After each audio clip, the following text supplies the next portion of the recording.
माननीय भारत निवडणूक आयोगाने आजच्या प्रेस कॉन्फरन्समध्ये पुढच्या लोकसभा निवडणुकांची घोषणा केलेली आहे। त्याविषयीची सगळी माहिती आणि त्याचं शेड्यूल किंवा त्याचं वेळापत्रक हे सुद्धा सांगितलंय।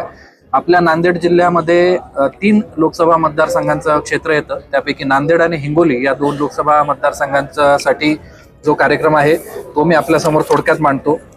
आज दिनांक 16 मार्च रोजी याची घोषणा झालेली आहे।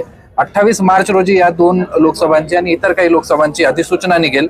दिनांक 4 एप्रिल पर्यंत नामनिर्देशन पत्र भरण्याची अंतिम तारीख असेल। या सगळ्या नामनिर्देशन पत्रांची छाननी ही 5 एप्रिल रोजी होईल। उमेदवारांना जर माघार घ्यायची असेल तर त्याची अंतिम मुदत ही 8 एप्रिल राहील।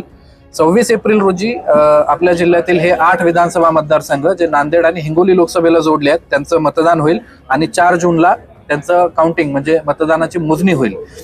आपला एक विधानसभा मतदारसंघ लोहा हा लातूर लोकसभेला जोडला आहे, त्यासाठी अधिसूचना 12 एप्रिल रोजी निघेल आणि त्यामध्ये आपला जो रोल आहे तो मुख्यत्वे करून मतदानाचा आहे, ते 7 मे रोजी होईल। अशा प्रकारे आपल्या जिल्ह्यामध्ये 2 टप्प्यांमध्ये मतदान हे विभागलेलं आहे।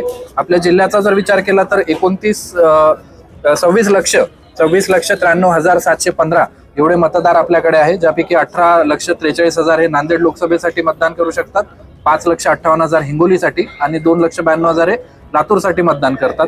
यामध्ये पुरुष हे 13,91,000 आहेत, महिला 13,02,000 आणि 160 हे तृतीयपंथी आपल्याकडे आहेत।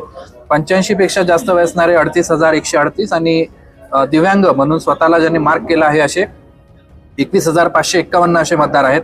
85 पेक्षा जास्त वय असणारे आणि ज्यांच्याकडे दिव्यांगत्वाचं 40% पेक्षा जास्त डिसेबिलिटी असल्याचं प्रमाणपत्र आहे अशा मतदारांसाठी होम वोटिंगचा एक पर्याय आहे। एक कंपल्शन नाही आहे किंवा त्यांना तशी सक्ती नाही, पर्याय आहे। जर त्यांची इच्छा असेल आणि प्रशासन म्हणून किंवा निवडणूक यंत्रणा म्हणून सुद्धा आम्हाला असं वाटतं की त्यांनी हा मतदानाचा उत्सव बघण्यासाठी प्रत्यक्ष केंद्रावर यावं, त्या ठिकाणी आपण सगळी सुविधा केलेली आहे।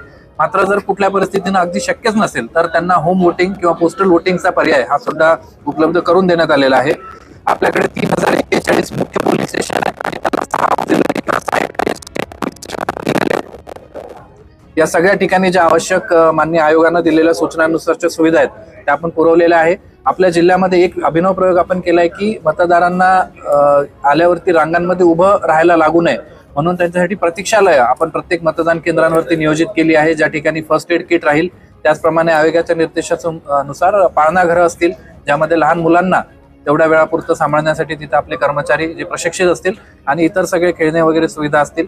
त्याचबरोबर व्हीलचेअर, रॅम्प या दिव्यांग किंवा ज्या लोकांना व्हीलचेअरची गरज पडते त्यांच्यासाठी ती सुद्धा व्यवस्था केली आहे। शौचालय, पिण्याचे पाणी अशी सगळी व्यवस्था आपण त्या ठिकाणी दिलेली आहे।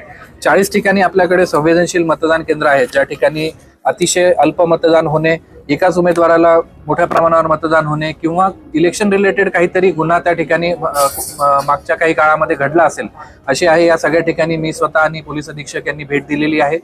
स्थानिक आपले एसडीओ, एसडीपीओ यांच्या अनेक भेटी त्या ठिकाणी झालेल्या आहेत। एकूण आपल्याकडे 9 strong rooms, ballot unit, control unit, VVPAT या सगळ्यांची पूर्तता झालेली आहे। कुठल्याही प्रकारे प्रलोभन मतदारांना दिल्या जाऊ नये यासाठी 97 स्थितिक पथकं म्हणजे स्टॅटिक पोस्ट आपण निर्माण केले आहे, ज्यापैकी 17 तेलंगणा आणि कर्नाटकाच्या सीमेवर आहेत। 95 आपली भरारी पथकं आपण नेमलेली आहेत। 53 व्हिडिओ पथकं आहेत आणि 33 पथकं अशी आहेत की जी वेगवेगळ्या सभा, प्रदर्शनं, रॅलीज यांना व्हिडिओग्राफीद्वारे कव्हर करतील। आपण 296 क्षेत्रीय अधिकारी आणि क्षेत्रीय पोलीस अधिकारी यांची नेमणूक केली आहे आणि 54 क्षेत्रीय अधिकारी आणि 54 क्षेत्रीय पोलीस अधिकारी यांना राखीव म्हणून आपण नियुक्त केलेलं आहे। एकूण 9,925 हे मतदान अधिकारी कर्मचारी आपल्याला लागतात, त्यांची सुद्धा यादी अंतिम आहे। त्यांना आपण रँडमायझेशनद्वारा नियुक्ती देणार आहोत। आज मान्य आयोगानं निवडणुकीची घोषणा केल्यामुळे आचारसंहिता ही आता सुरू झालेली आहे। या अनुषंगानं राजकीय पक्षांवर जे प्रस्तावित उमेदवार आहेत त्यांच्यावर अनेक जबाबदाऱ्या असतात, त्याचप्रकारे शासकीय अधिकारी, कर्मचारी आणि अगदी सामान्य नागरिकांवर सुद्धा अनेक जबाबदाऱ्या येतात।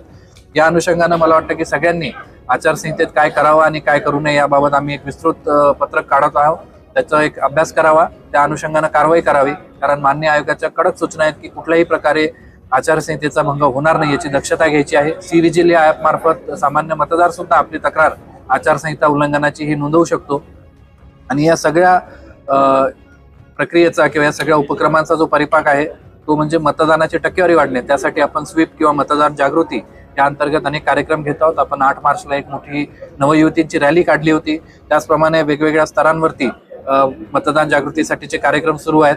त्या अनुषंगानं आपला प्रयत्न हाच आहे की मतदानाची टक्केवारी वाढवावी, ती 75% जास्त व्हावी. यासाठी मला माझ्या सगळ्या मतदार बांधव भगिनींना आवाहन करायचं आहे की आपण यामध्ये सर्वात महत्त्वाचे घटक आहात. आपल्यासाठीच ही सगळी कारवाई सुरू आहे. त्यामुळे आपण निश्चितपणे 26 एप्रिल आणि 7 मे हे जे आपल्या जिल्ह्यातले 2 फेजेस आहेत त्या भागासाठी त्यावेळी दिवशी आपण बाहेर निघून आपला मतदानाचा हक्क बजवावा आणि लोकशाहीला बळकट करण्यासाठी आपलं योगदान द्यावं.